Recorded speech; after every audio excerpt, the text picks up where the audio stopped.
Boom.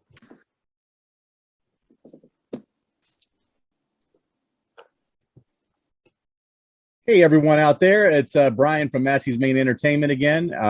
We're creeping up through our countdown of building that perfect album. We finally made it to the 90s.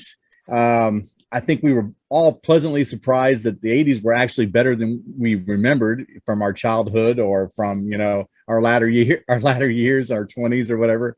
It seemed like that was the case. Joined today by Rich Strickler. Rich has got his own channel. I'm going to post the link down below. And my boy Doc. He's gonna jump in here and he's gonna add that extra hard rock flavor that we know he brings all the time.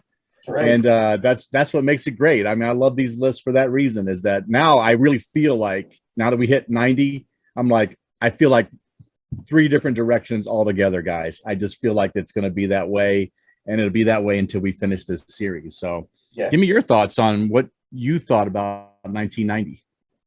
Go ahead, Rich. No, I was just going to say, for me, it was tough. I was reluctant to even go this far. I would have stopped at the 80s, but you guys talked me into it, feel my way through it. I actually had to put out a couple feelers. I had 6 songs of my own, and Doc suggested a few, and I may or may not have included them. And my buddy Randy Nelson, he sent me like 24 songs, and I managed to fill in my list with some of those. Some of those I was unfamiliar with, so I want to thank Randall Nelson for that. And it's branching out a little bit out of my realm. To me, the 90s were the beginning of the downfall of music. I hate to put a nasty kind of damper on it, but went into a lot of rap, a lot of hair metal, a lot of boy band stuff later to come. Country became big. Grunge, of course, is monstrous. So not my thing, but I'll leave it at that. I know, there's something for everybody, and I still hang on to my classic rock and drag those guys with me along the way. Sorry. Doc? Yeah, well, you're right, Rich. I mean, the 70s changed in the 80s, and the 80s are going to change into the 90s, and this is the way it flows. This is the way music grows and stuff. On some levels, I agree. On some levels, I see it a little differently. So, yeah, we get the beginning of the grunge era and stuff like that. So my rock background's changed a little into the grunge side and stuff like that for sure. Yeah. But I think I still expand on the other side where, yeah, I don't get into the rap, or I don't go down that road. That rabbit hole really never fit my bill. What can I tell you? But it's not everybody's bill, so that's the way it is for me. But yeah, it gets pretty diverse. And I do think even going through this, it's if I was to go even further with it, it would expand even more of my music thing. And hopefully you get something out of that, Rich, as we go with the 90s, that you latch onto a couple things here and there that actually stand out, that are pretty good as we do it. So yeah, I think that'll be the fun part of it as we go through the 90s. I'm trying to look at it optimistically. Like maybe I'll find some bands that I like, sure, some new music that I missed the first time around, because in the 90s, frankly, I wasn't listening to music. I was flipping the classic rock channel on. I wasn't listening to any new music. I was involved with movies. I was coaching softball. I was doing other things other than listening to new albums. So this is like 30 years later, I have another shot at it. So this will be cool. Yeah, very cool. You know what? I do think you'll gravitate towards some bands out of the 90s that you will like. That's what I do think will happen. Yeah. Yeah. I mean, I had it, I came on as a DJ at an alternative radio station in the early 90s, and actually the fall of 1990. And by the spring of 91, I was station manager because of guys that were leaving, and it just kind of slid me into that position. And so I got to look at music from a completely different perspective. I mean, what was going on pop radio, I was fully aware of. And then I'm on alternative radio, they're playing everything. And what happened was in 90 and 91 particular, things got really blurry. Alternative rock music became almost mainstream music, and it got really different. So I look at it from that perspective, and my mind was always there at the new things all the time, and I had to expose myself to new stuff all the time to be, there for my DJs and help them out a little bit. So, so the order today is Doc's going to go first, and then Rich is going to go second, and I'm going to be able to back cleanup today. I wanted to remind everyone to check out our other videos from 1965 all the way through 1989. Those are up and doing very well with those. lately. We also will post Spotify lists of our playlists for this particular year down below in the description. So check those links out as well if you're interested in some of the other music that we talk about tonight. So, Doc, jump in there, buddy. Get us going. Here we go. 1990, man. Kicking off the new decade. And look who's got an album out. Go figure, it's AC/DC, right? So all this coming. Yeah, this was a no-brainer for me in 1990. I'm going Thunderstruck off the Razor's Edge here to start my album. As soon as I say it, you start singing it in your head. It's one of those ones. It's just the way it is. Yeah. Ultimate AC/DC riffs, sound. You're bopping your head, man, to this tune, and this is it's a great 90s rock song from it's actually not a bad album, to be honest with you, man. There are Money Talks is on there. There's a couple of pretty good tunes off of this album. This would be the anthem from the album, I'd say. Still resonates today, man. If it's on now, I'd listen to that and maybe crank it up a couple of notches too, because it still rocks, man. It's a great rock song. Gonna go in. You touched on it there. It's the beginning of the grunge, the alternative side stuff. So I guess of the four hitters for grunge would be Nirvana, Alice in Chains, Soundgarden, and Pearl Jam would probably be the four guys you think of. Right. Yeah. Two I like, one I cherry pick, one never connected. Here's my cherry pick. Man in the Box from Alice in Chains, man. It's going to come in at number 2. Nice. Yeah. Yeah. Pretty good tune, man. It's not just a pretty good tune. It's actually a very good song. It's got a great riff in it. Voice sounds awesome, man. And but as soon as you hear the riff, they got a couple of songs that I like a lot, actually. So I wouldn't be surprised if they make an appearance later on in my list too. But it's a heavier sound. It's got that grunge feel to it. This is where they might be the groundbreakers in grunge, really. As much as Nirvana might be a little before, this one really took off. So really cool riff, man. And voice sounds really awesome, and it's got some good undertones to it, and it's got a pretty good little meaning behind it too. You know, just about being not put into lyrically into a corner just as an individual and expanding yourself, or might have something to do with cows sometimes too. So that's it's pretty weird, but Man in the Box, really cool, catchy riff, heavier song for 1990. Now the band sounds like it's a heavy band, but it's not really a heavy band. It's more like a glam. Sounds like a glam 80s band to me, this next one, but they started in the 90s. Mark Slaughter is the lead singer. Slaughter is the band. And I'm going Fly to the Angels, coming in at number 3 behind it. Yeah. More of a power ballad kind of tune, I would say. Guy's voice is incredible, man. I can tell you that much. And it's starts off, it's got a great build up in the song, and it's, you know, the loss of a loved one that happened to him, and that's the meaning behind the song, you know, Fly to the Angels. It seems there's a lot of that kind of undertone going on in 1990 as a year, I'll say that, for my songs. So really catchy again. Fly to the Angels by Slaughter. You know, if you don't know the song, you should give it a listen. I'll say the guy's voice is really awesome, and it's a really catchy tune, and like I said, it's got that glam rock kind of feel to it. I think there's a little bit more behind it. Really well written, and I like the meaning behind it too. Actually, it's a good tune, man. Now Brian knows I like this album a lot, so I'm sure he's not surprised that it's going to make an appearance.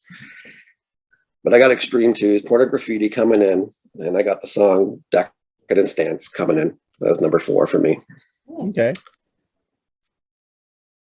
Now this is a massive album. Loads of tunes on this album. Can't even think of them off the top of my head right now. Get the Funk Out is on this album. Wholehearted's on that album. Wholehearted's on there. A song called Little Jack Horny. There's, you know, When I'm President. There's a whole bunch of these tunes on there. Decadent Dance is just a flow through everything in this, man. It's got, you know, heavy sounds, great guitar. You know, I think the guy's name is Sharon, the lead singer. He went on to Van Halen later on, so took over for Sammy for an album. Guy can sing. This is a heavy rock song again too, man. Like, it's got that glamorous look and sound, polished, I would say, rock sound. I like this album a lot. This song's always been with me, man. Another one. It's on the phone, man. I love this tune. Gonna come in with this one. I've had this one ever since it came out. I knew them as the London Choir Boys or the Choir Boys. So 7 o'clock is the name of the tune that I've got coming in right behind it.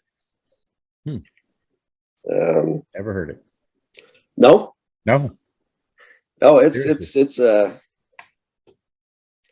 you would say that these guys almost sound like a 90s version of, like, the Faces or Rod Stewart or something like that. Really bluesy, catchy, great piano in it, catchy hooks, that kind of stuff. It's a really good rock tune from 1990. And that's I didn't like anything else off the album, and I still bought the CD when it came out. So I just I just love this song. So yeah, I'm cherry picking a little here on this one too, but once again, it is also on my phone now. So I still like the song X amount of years or 32 years later. I'm still listening to that song. So like I said, really cool piano to start off. It's really got the bluesy. You'll know what I mean if you listen to this song and you sit there and say, "Yeah, I know what Doc's talking about, man." That Faces or Rod Stewart vibe definitely comes through on this, and that's not a bad thing in a tune, man. In 1990, my boys from Texas, ZZ Top, are going to end out my side here, man. My head's in Mississippi. They're going to end out my side. Hey, I'm going to tell you, man. Gibbons, he's still got that.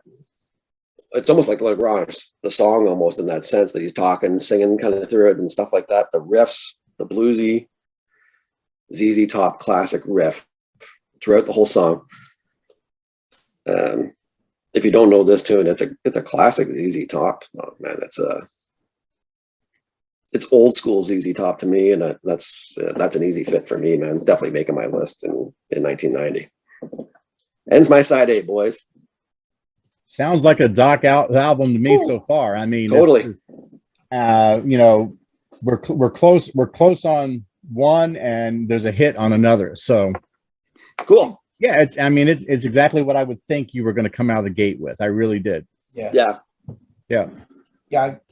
My album's going to sound like Lawrence Welk next to that, but and that's not exaggerating, but that's what we expect. It's 1990. You're what? How old are you in 1990? About 21. I guess I'm like 21 years old here. Yeah. So then that's the kind of stuff you're going to listen to. So no question, that's good stuff. Yep. I have to check out the band that sounds like Faces because I'm not familiar with that. Yeah, check out that song. 7 o'clock. It's like a partyish kind of song. Yeah.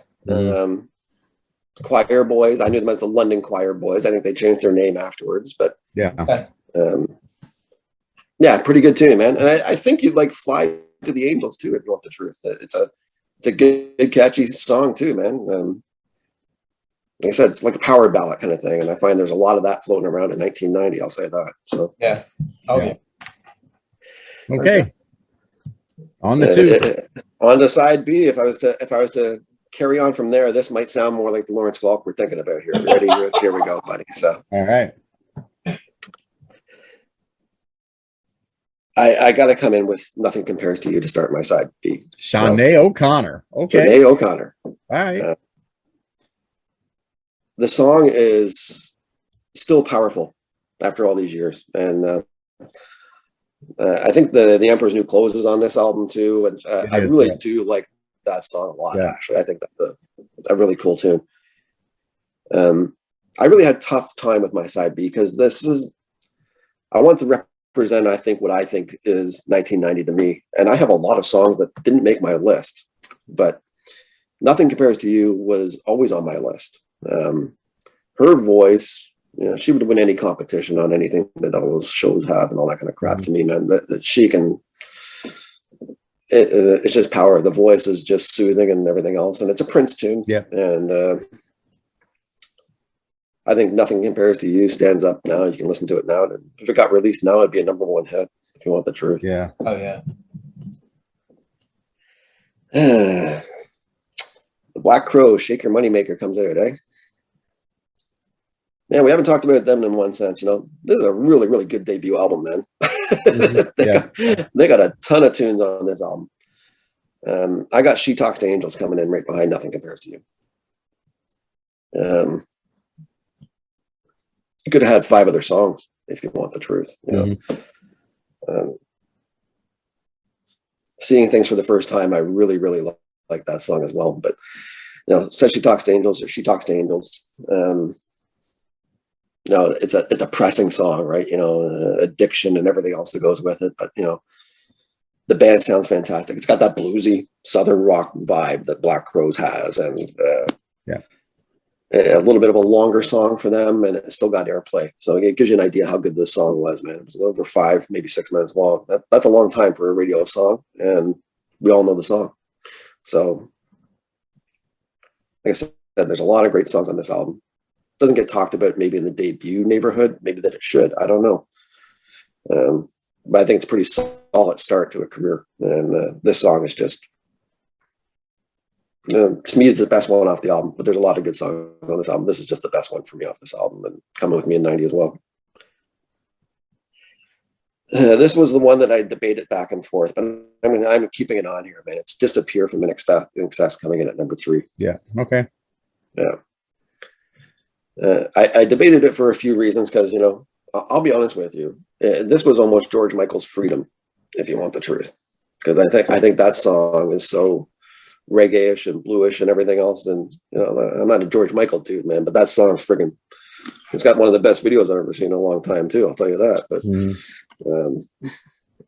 Disappear is it almost has like a Simple Minds vibe, or, you know, maybe even a psychedelic furs or something like that. You know, it's got a different sound. You hear the beginning of it, and then it kicks into that INXS sound that is so distinctive, and it just catches you and hooks you in. Disappear is a really good tune off a follow-up album from Kick, man. And I think Suicide Blonde's on this one as well, but Disappear is the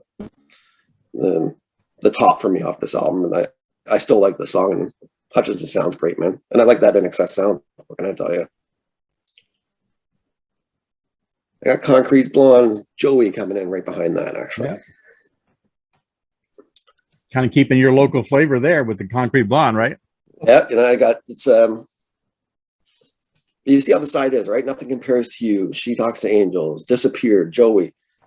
All pretty sad songs, man. You know, when you get right down there, they're a depressing side, but it's really good music, and I think it's really good songwriting, and I think they're well delivered songs. So yeah, is Concrete Blonde like one of my favorites? Or no, man, this tune's awesome. That's what I can tell you.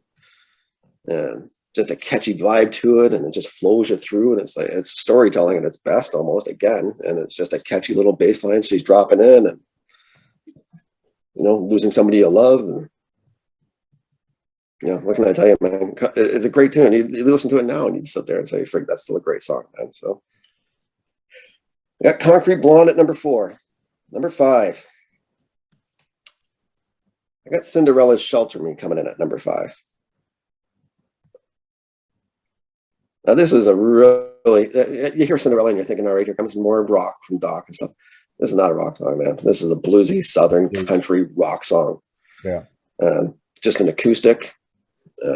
Once again, very meaningful. It's another depressing one, if you want the truth, you know, and goes through a lot of different things from, you know, censorship and record labels all the way through a whole bunch of different things. But very distinctive voice from Cinderella, a different sound from them too. Not a heavy sound. It's a really good tune, man. If you don't know it, you should listen to it. I think it'll catch with more than it won't, I think. And Shelter Me is a great song, man. That's what I can tell you.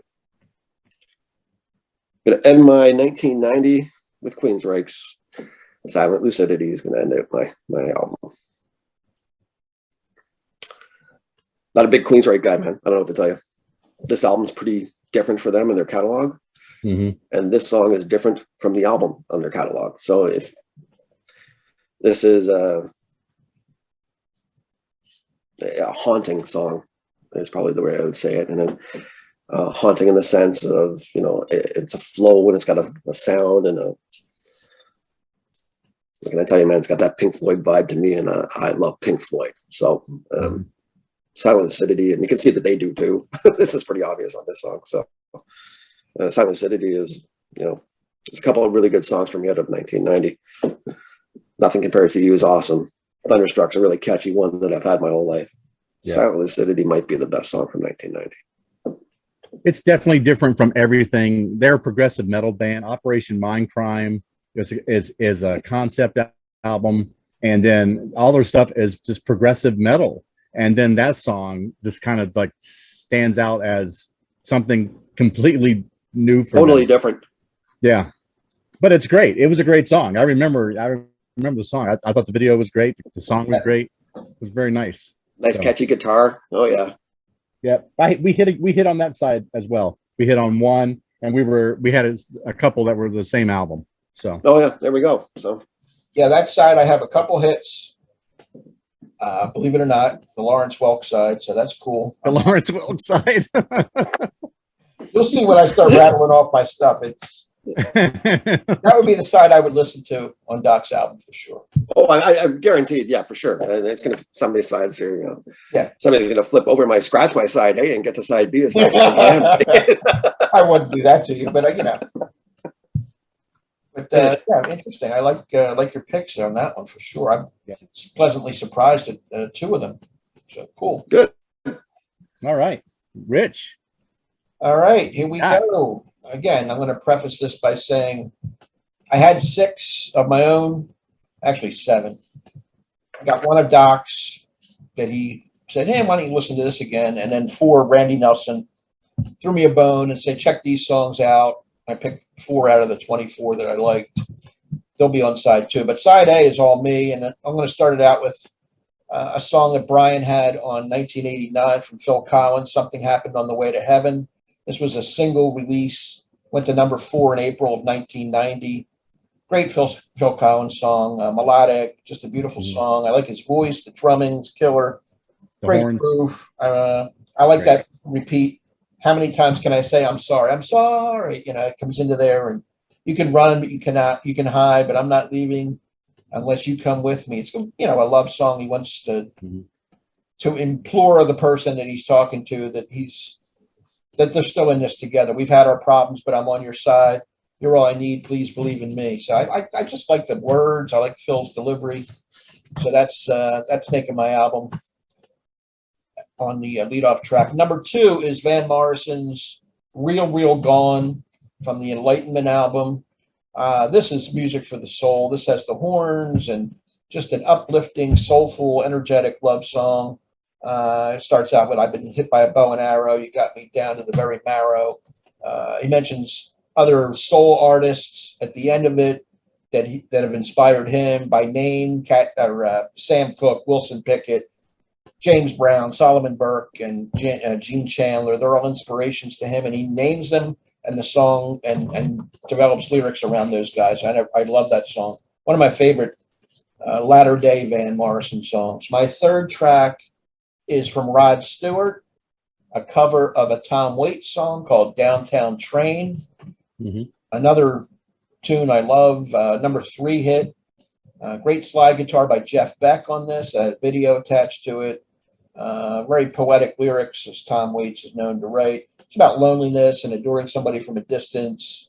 Rod Stewart has the perfect voice for this song. I like his version better than Waits. Waits has that gravelly thing, and Rod's more melodic, and that's why I picked this song. My 4th track is from Paul Simon's Rhythm of the Saints album, "The Obvious Child."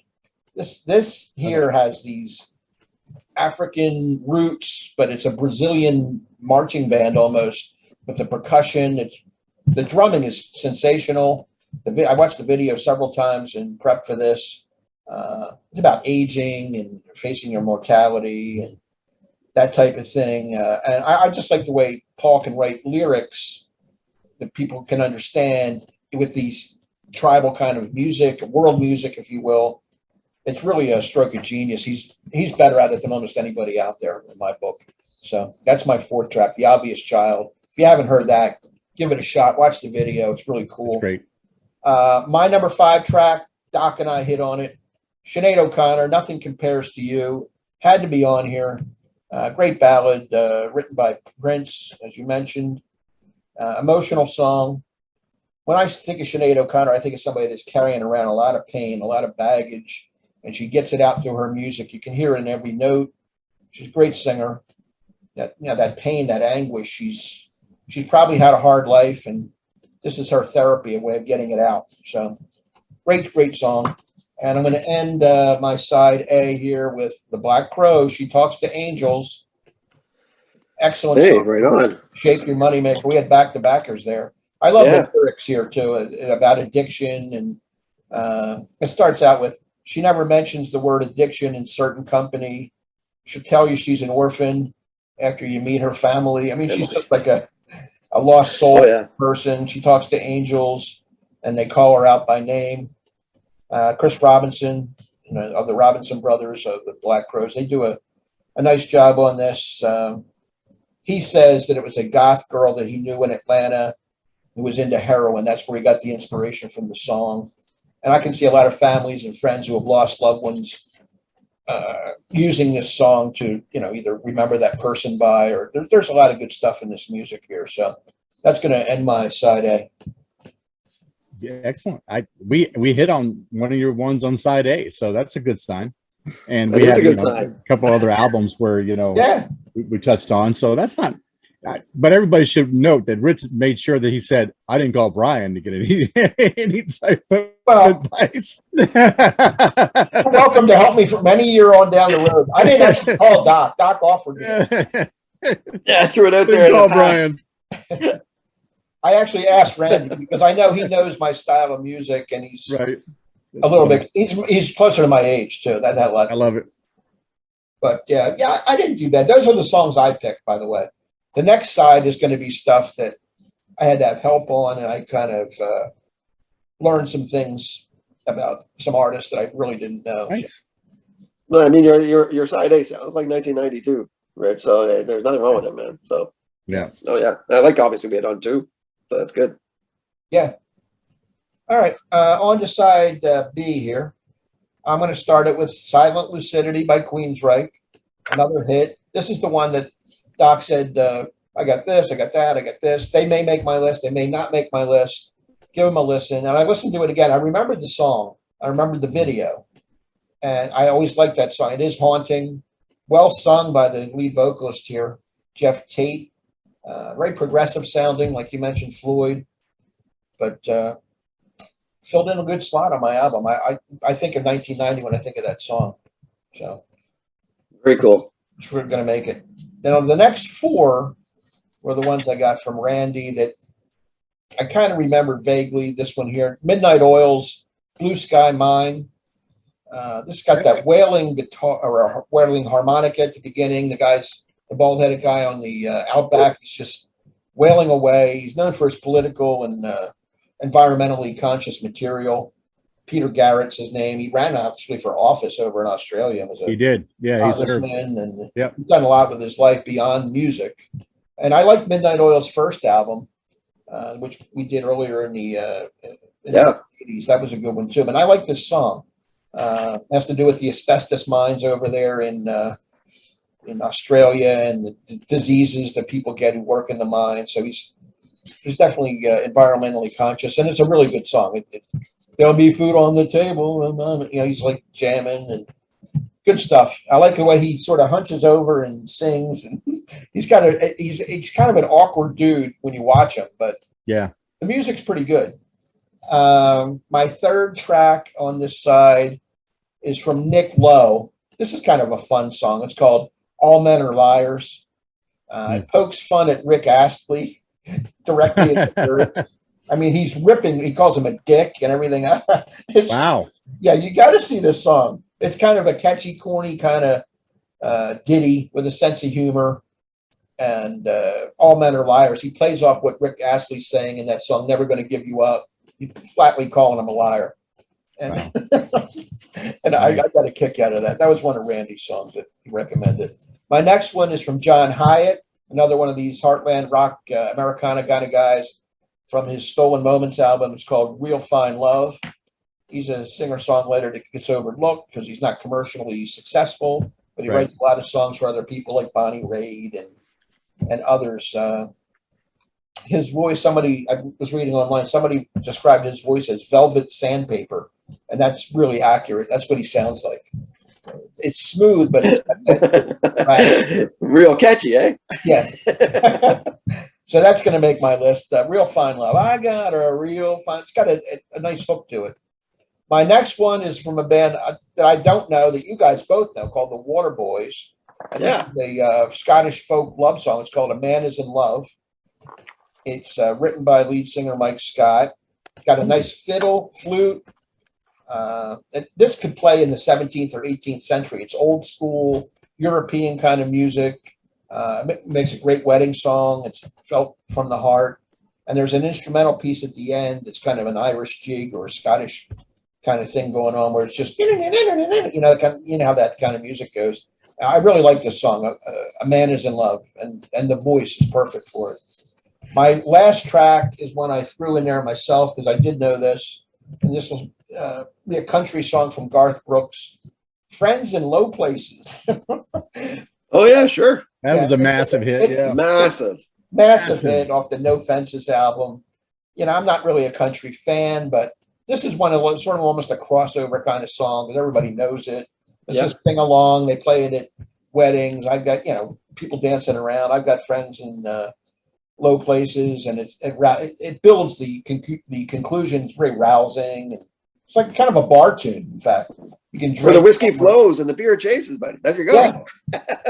So that rounds out my 1990 side too. Friends in Low Places. Nice. Very cool. Yeah, we hit there as well. It's looking good so far. Yeah, I feel bad there because I told you Freedom or Freedom 90, however you want to call it, from Michael. Yeah, George Michael just missed my list, and A Life of Sundays from Waterboys would have been the one I had right after it. So I think there is a couple of good tunes on that album, Room to Roam. Yeah, and I like Raggle Life Tag on Sunday. The Gypsy was a late cut for me. Yeah, so look at that. Yeah. So we're all around it. So that's very cool. I'm really happy you had some Waterboys on there. I think that would be one of the bands that I think you could morph into liking something a little bit more than normal. I like that style of music, so I was glad that Andy turned me on. Cool. It's a good album, buddy. Yeah, I have to give the whole album a shot because I like that song in particular. Awesome. All right. Yeah, very cool. Brian, well, how do we end the 90s? All up to me then, right? Okay, leading off mine, I've got the title track from AC/DC's Razor's Edge. I know it's not a single that actually charted, but I actually like this song the best off of there. Because it was used in the Iron Man 2 trailer, the one that had Whiplash and the stuff right. kind of like kill him and when he's in the car. I just love they played the music in the background of that trailer. It's a good tune. I just thought the riff in that and the bass line was just incredible. And it's so cool. It's such a cool song. I think, like you said, Doc, it's an underrated album for them. I like 4 or 5 tracks off of there. Money Talks, Thunderstruck. Yep. There's several on there that are really cool. This number 2 for me, we actually have it in the same spot, Doc. You and I hit on this. I got Man in the Box by Allison right King. on. Nice. Oh, Is that Brian? where'd he go? Where you at, Brian? Man in the Box. What happened? Get out of the box. Brian. Come on back to us. Anyway, he'll be back. He just has to log back on. Hopefully, it doesn't destroy our whole video. There he goes. He's back. Sorry, he's back. Yeah, I don't know what happened there. Where was I now? You had it in the same spot. Man in the Box. Man in the box. Man in the Box, Alice in Chains. They're the first grunge band to go gold. They beat out Nirvana and them because they didn't release until the next year. I really like the fact that they did the little talk box with the guitar, just like, and then got the idea from Bon Jovi on a prayer. Yeah, Lane Staley's voice is really good. Alice in Chains is one of my favorite rock bands from the 90s. That kind of cool. Dirt is probably my favorite album by them, and we'll probably cover that real soon in the next couple of years. So number 3 for me, I've got Jealous Again by the Black Crowes from Shake Your Money Maker. I picked a lot of tracks off of there. I really like their lo-fi blues rock kind of sound. Saw them at the Horde Festival down in Old Orchard Beach. Them and the Blues Travelers were like the highlight bands of the night, and just incredible show they put on. I mean, Horde Festival is one of those festivals you go to. If you go to that festival and you can't get high, then you got a problem, man. Everybody there just smoking and toking all night. So Number 4 for me, I got a punk rock song here. It's funny, as I work with a girl downstairs and our screen printer, and she listens to a lot of punk stuff like Green Day and stuff. Yeah. So she likes Bad Religion, and I wasn't into Bad Religion at all. And she plays them all the time, but I like this song by them because I've heard it so many times. It's on the Against the Grain album. It's called Faith Alone. And it's if you ever listen to the lyrics from Bad Religion songs, they're very, very good. I mean, they're very in depth. This one's just talking about, how faith alone can't sustain mankind anymore. There used to be a time when faith was enough to get everybody by, but now it's completely, times are tougher, and humans are having a tougher time dealing with things, and faith's not going to do it anymore. So it's really cool. Number 5 for me, we finally got our trifecta here, guys. I got Silent Lucidity from Queensryche. Right on. Progressive metal band, a big change for them. I like the almost like it's a song about dream control, and it almost has that dreamlike quality to it as well. The atmosphere that they create is very cool. Very different song for them. I mean, if anybody's into heavy metal, you can listen to Operation Mindcrime. You're going to be like, this is not the same band. But sometimes everybody wants to change it up a little bit. So, and finishing off this side, I've got Depeche Mode's from Violator. I picked Policy of Truth. Could have picked a number of songs off of here. Personal Jesus, Walking in My Shoes, that type of thing. But Depeche Mode was such a big new wave band and kind of got into a darker type of emo, post-punk, post-hardcore type of sound. And they picked the sound, the title Violator for their album almost as a joke. They wanted to pick something that sounded like a hard rock album title, just because so much hard rock was out that they were competing against.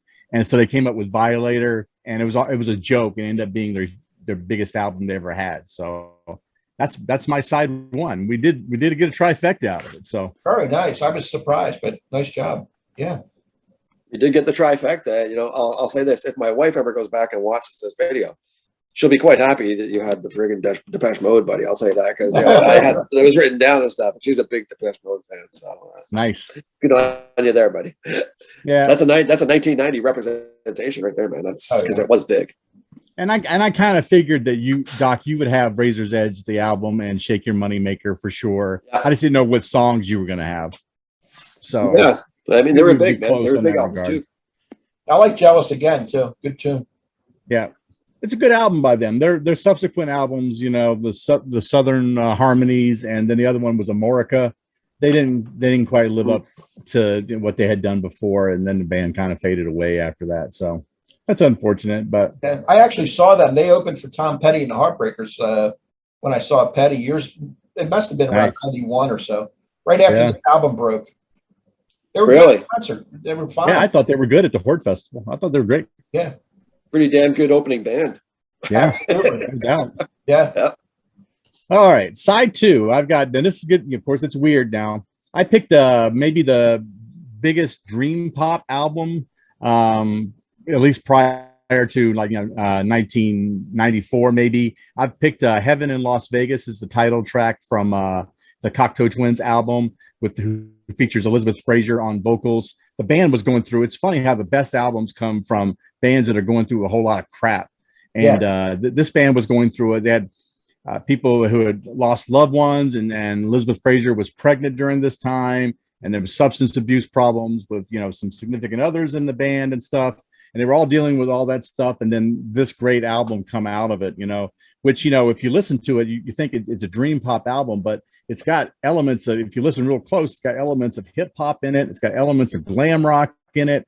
You just have to listen really close to those type of harmonies and to hear those things. And Elizabeth Fraser's voice, one of the most incredible voices of the 90s. I mean, she did work with, on Teardrop, the song there.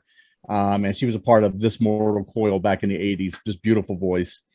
Number 2, I've got Concrete Blonde's Joey here, matching up with Doc. Hey, look at that. I know that Jeanette was dating Mark Moreland at the time, and Mark had a bad alcohol problem. And it actually was the last. Everything was done on the album except the lyrics to this song. They had the musical track written down and everything, and she wrote the lyrics on the cab ride over to the studio because she didn't want to write them prior to that. It was such a personal thing she was dealing with.